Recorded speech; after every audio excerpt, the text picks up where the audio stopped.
안녕하십니까 여러분. 네, 저는 인프제라고 하고요. 오늘도 골방에서 저 혼자 열심히 재밌게 책을 읽고 있습니다. 네. 이번 주에 수다를 떨어볼 책은 이 책입니다. 책이 좀 표지가 예쁘죠? 네. 김계영 작가님의 거울사원이라는 책입니다. 이것도 제가 표지와 표지 디자인과 제목에 좀 낚인 그런 케이스인데요. 딱 보면은 여기 이렇게 성당 같은 이렇게 새규리로 된 이런 비치는 그런 디자인에다가 이게 어디 성당 같은 그런 느낌이 들잖아요, 디자인이. 뒤에도 이렇게 돼 있거든요. 이게 그래서 나는 약간 성당 느낌이 나서 겨울이 되면 특히나 이제 약간 성탄절 시즌이 되면 요맘때쯤 읽어야지. 그러고서 아껴두고 그런 책이에요. 물론 제가 이제 취향이 좀 우울한 계열이다 보니 물론 이 책을 살 때도 조금 이렇게 밝은 느낌이라서 산 건 아니지. 이 책도 내 취향이겠군 그러면서 사긴 했는데 어쨌든 이거를 이번에 읽었을 때 와, 이거는 진짜 우울도 이런 우울이 없겠다. 그래서 제가 썸네일에도 여러분들께 경고를 해드리겠지만 혹시나 만약에 저처럼 우울이나 불안이나 공황장애나 이런 거 있으신 분들은 이 책은 좀 피해서 아마 읽지 않으셨으면 좋겠어요. 왜냐면 저도 이거 읽으면서 몇 번 공황을 경험했어. 심지어 그래서 결국 나 잠을 못 자가지고 공황약을 먹고 잤거든요. 이게 좀 멘탈이 세신 분들은 상관없는데 저처럼 좀 우울이 있거나 정신적으로 좀 불안정한 분들, 그런 분들은 이 책 읽으면 좀 힘들 것 같아요. 역효과가 클 것 같다는 그 생각에 미리 이제 좀 말씀을 드리고 그리고 얘기를 시작합니다. 제가 이거를 성탄 분위기에 이제 가벼운 마음으로 집어들었다가 읽고서 피를 봤다고 피까지 본 건 아니고 공황을 경험했다고 얘기를 드렸는데, 여기에 이 책을 해설해주신 분의 얘기가 들어가면 첫 문장이 이렇게 되어 있어요. 제목이 폐허 위에서 라고 되어 있고요. 잠깐의 위안이나 휴식을 위해 이 책을 집어든 독자라면 아연실색할지도 모르겠다. 책의 어느 페이지를 펼쳐봐도 알 수 있듯이 이 소설집을 읽는 체험은 그리 편안한 체험이 아니다. 이렇게 되어 있거든요. 이분도 아예 해설을 시작하기 전에 경고를 하고 시작을 하시는 거지.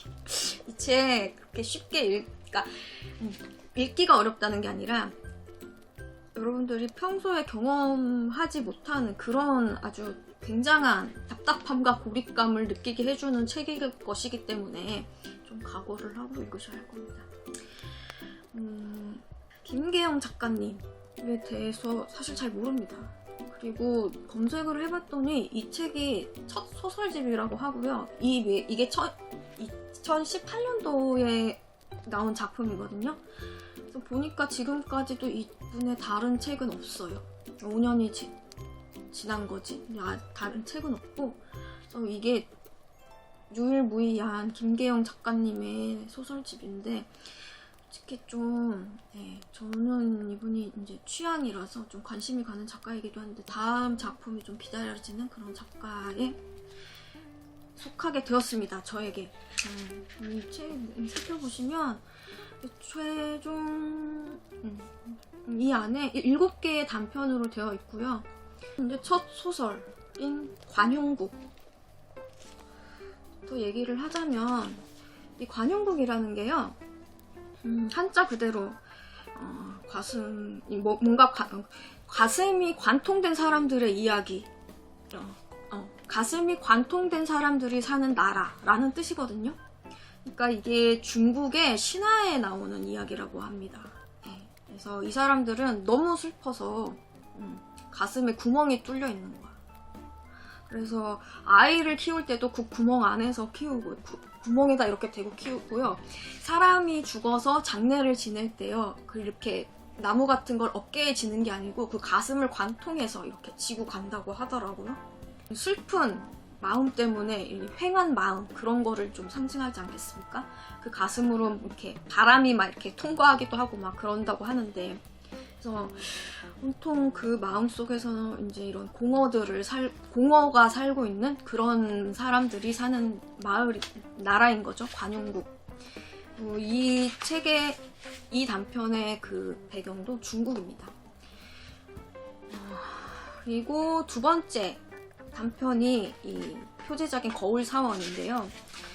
이 거울 사원은 그 이란에 있는 어느 사막에 이제 거울로만 이루어진 그런 사원이라고 해요. 이게 이란 이름으로 어떻게 되냐면, 이게 이맘자대의 알리예분의 함제. 네, 무슨 말이죠? 이게 그러니까 어떻게 묘사가 되어 있냐면, 사원의 벽면에 모두가 갖가지 색깔의 거울 조각으로 치장이 되어 있다. 둥근 천장과 아치형 창, 이오니아식의 기둥 모두 거울이다. 거울 속의 거울은 무수한 낱개로 쪼개지며 스스로 한없이 깊어진다. 옆모습과 앞모습이 겹치거나 몸이 조각나 있다. 사원 안에는 끝없는 분열, 반복, 수많은 시선과 응시가 교차한다.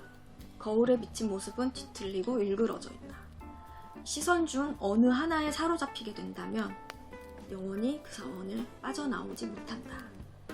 이게 이 거울 사원 59페이지에 있는 내용인데요. 아예 이게 표지의 내용으로 이렇게 뒤에 써 있습니다.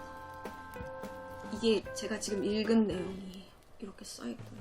그러니까 이게 첫 번째가 관용국이고 두 번째 제목 단편이 거울 사원이잖아요. 그러니까 이 가슴 뚫린 사람들이 살고 있는 이 공허한 폐허의 도시를 이 무수히 균열된, 그리고 서로 반사하는 거울로 사방을 둘러싼 거야. 어떤 상태인 건지 상상을 해봐요. 거기서 이 가슴 뚫리는 데가 계속 반사되고 계속 균열되고 서로가 중복되고 반복되고 그런 상황인 겁니다. 그러면 이건 어떻게 돼요? 이게 빠져나갈 수가 없는 거지. 길이 어딘지도 모르고 길이 있어도 나갈 수가 없고, 얘는 거기서 그 공허와 폐허를 맞닥뜨리면서 그냥 살 수밖에 없는 거예요. 그러니까 여기까지 읽었을 때 제가 무슨 생각이 들었냐면, 아, 이거는 사람이 살아간다는 게 아니라 삶에 갇혔다라는 느낌이 드는 거예요. 그래서 오히려 이 소설에서는 사람이 살아가는 게 삶에 갇힌 거고, 이것을 벗어나는 방법은 죽음뿐인 거야. 약간 죽음을 미화시켜 놓은 그런 면이 없지 않아 있기는 해요.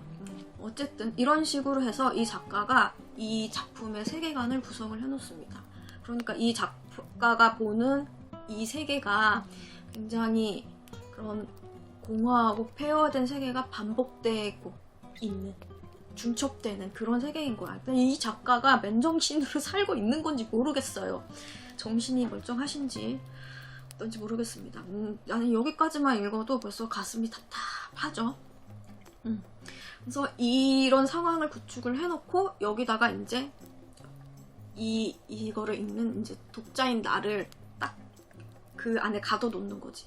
근데 이렇게 얘기를 했을 때 이 소설이 굉장히 환상적인 내용이겠구나, 뭔가 좀 이 세상과 동떨어진 내용이겠구나 라고 생각이 들잖아요. 전혀.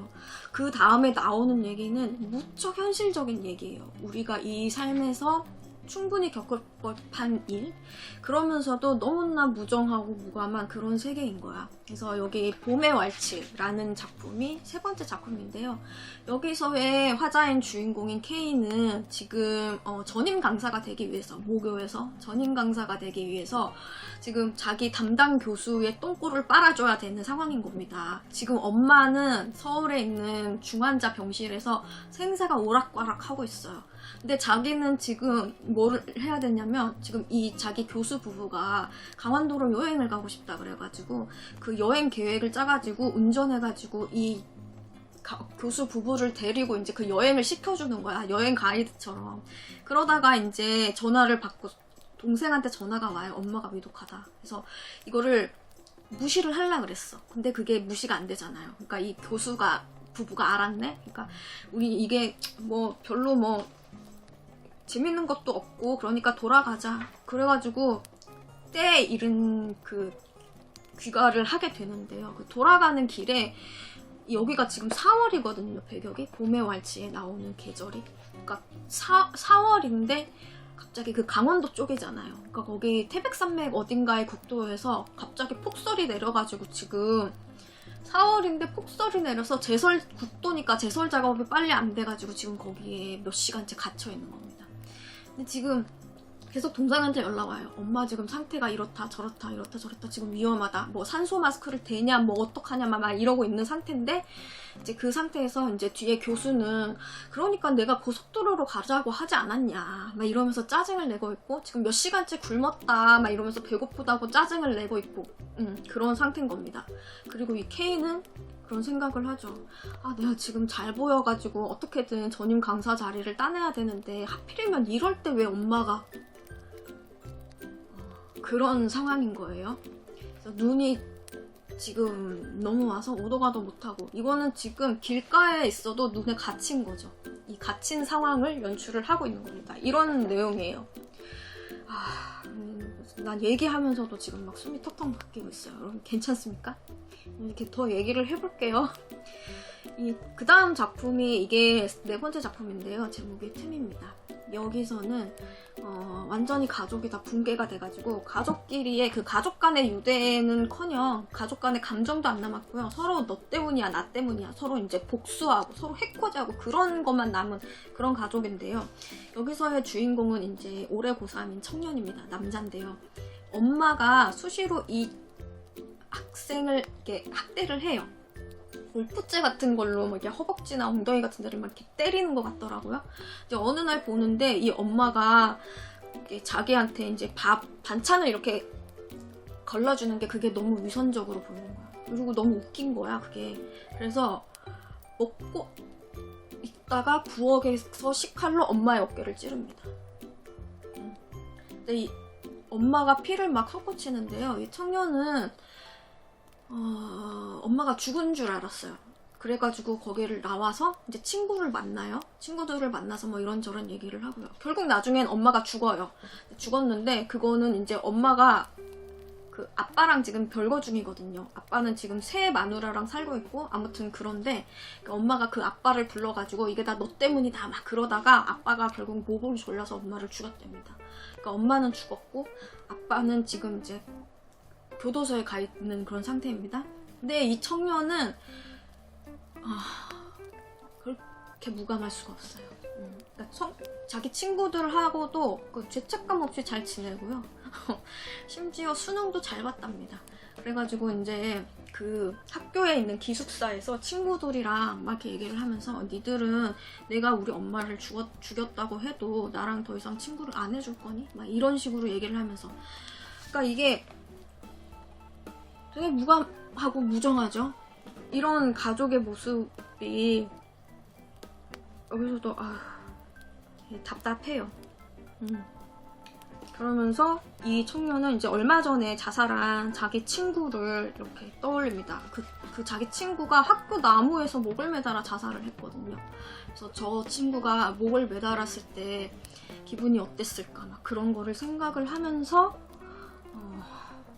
이야기가 진행이 되는데요.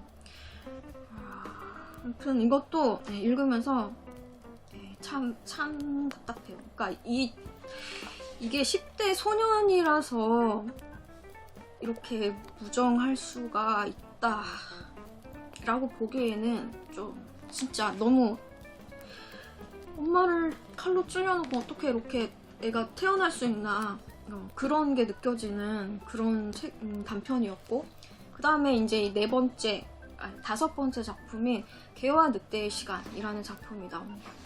이 작품에서는 이것도 살벌해요. 그 아이를 잃은 엄마가 이제 아이를 잃은 슬픔에 빠져가지고 이제 정신병에 걸렸어요. 그러니까 조현병 증세를 보이다가 결국에는 상동증이라는 증세. 이게 상동증이 움직임 없이 항상 같은 자세를 유지하게 되는 그런 정신질환이라고 하더라고요. 상동증에 걸려서 그 아이가 죽은 그 도로 주변에 은행나무가 있습니다. 그 은행나무가에 가서 계속 이렇게 막 마치 지방령처럼 있죠? 귀신처럼 머리 풀어 헤치고 거기서 이렇게 하루 종일 서 있는 거야. 그래서 앉았다가 섰다가 거기서 계속 지나가는 이런 차들만 이렇게 바라보고 있는 거지. 그러니까 뭐 때문에 그걸 바라보는 건지. 그러니까 이 여자의 그 남편은 그 도로 근처에서 약방을 하고 있는 그 약사인데요. 그 아내가 그 은행나무 밑에서 이렇게 서 있는 거를 계속 봅니다. 저기 잘 서 있나? 막 그런 왜 꽃갈콘 같은 거 있죠? 거기에도 이렇게 앉아있다가 나무 밑에 서 있다가 벤치에 앉아있다가 막 그러다. 그러니까 거기서 그 여자가 서서 무슨 생각을 하는 건지, 다른 그 아이의 사고를 바라는 건지, 뭘 바라는 건지, 아무튼 되게 기괴한 그런 행동을 계속해요. 그러면서 마지막에 또 이 여자가 임신을 했는데 거기서 다른 아이가 사고를 당하는 모습을 보고 유산을 하는 그런 내용입니다. 특히 개와 늑대의 시간에서 이 약사의 엄마가 무당인데요. 죽어요. 돌아가셔서, 나이가 차서 돌아가셔서. 이분이 좀 돌아가신 원인이 뭔지 그런 게 좀 의심이 된다고 해가지고 이거를 부검을 하는데요. 이 부검 절차가, 부검을 하는 그 과정이 여기에 되게 상세하게 나와요. 그 기술이랑 이런 게. 그런데 그 기술의 표현을 그렇게 상세하게 해놓고서는 이 아들인 약사의 감정은 거의 없습니다. 그거를 아들이 보거든요. 근데 그냥 이래요. 어디를 자르니까 지독한 냄새가 났다. 그 다음에 저들은 기술자라서 이런 냄새는 아무렇지도 않은데 계속 작업을 했다. 이런 묘사밖에 안 되어 있어요. 그러니까 그것에 대해서 어떤 감정을 느꼈고 슬프다던가 안타깝다던가 그런 게 전혀 없어. 그러니까 이 소설에서 인간은 그냥 고깃덩어리, 물체덩어리인 겁니다. 그러니까 인간의 감정을 느낄 수 있는 부분이 거의 없어요. 지금 그냥 오로지 이 주인공들은 자신 앞에 주어진 그냥 우연처럼 주어지는 그런 어떤 사고를 그냥 운명처럼 받아들여야 되고, 그거에 대한 경고는 내 지식으로는 어떻게 통제할 수 없어요. 미리 알아차릴 수도 없고, 그냥 주변에 지나가는 그냥 어쩌다 우연히 마주치는, 너나 믿을 수 없는 그런 어떤 샤먼 같은 그런 존재들에 의해서 그것을 이렇게 미리 알 수는 있지만 그거를 이렇게 받아들일 수가 없잖아. 받아들이지도 않고 그냥 어쩔 수 없이 그런 운명 위를 그냥 폐허 위를 어슬렁어슬렁 거리는 그런 내용의 책입니다. 그래서 이게 뒤에 5장, 6장 이런 것도요. 지금 6장은 비통인데 지금 뇌종양의 기미가 있어서 언제 죽을지 알 수 없는 청년에 대한 이야기가 있고요. 이 청년이 어떤 이제 나레이터 모델을 만나서 관계를 가지려고 하는데 또 그러지도 못하는 그런 되게 뭔가 누보르망 같은 그런 기법으로 쓰여진 그런 작품이고요. 그리고 마지막 제목 그 단편인 라리루레로 파피푸페포, 이것도 여기에 나오는 그 뇌척수 변형증인가? 손해 변형증인가? 아무튼 손해 위축증. 그 질환을 그러니까 집안 대대로 유전으로 물려받은 친구기 때문에 지금 엄마도 그 증세로 몸이 굳어가서 누워있고 거의 죽을 때가 다 되어가고, 좀 이 청년도 아직 젊은데도 불구하고 이제 점점 마비 증세가 오고 있고 그런 상태예요. 그 질병 안에서 갇혀있는 그런 상태인데요.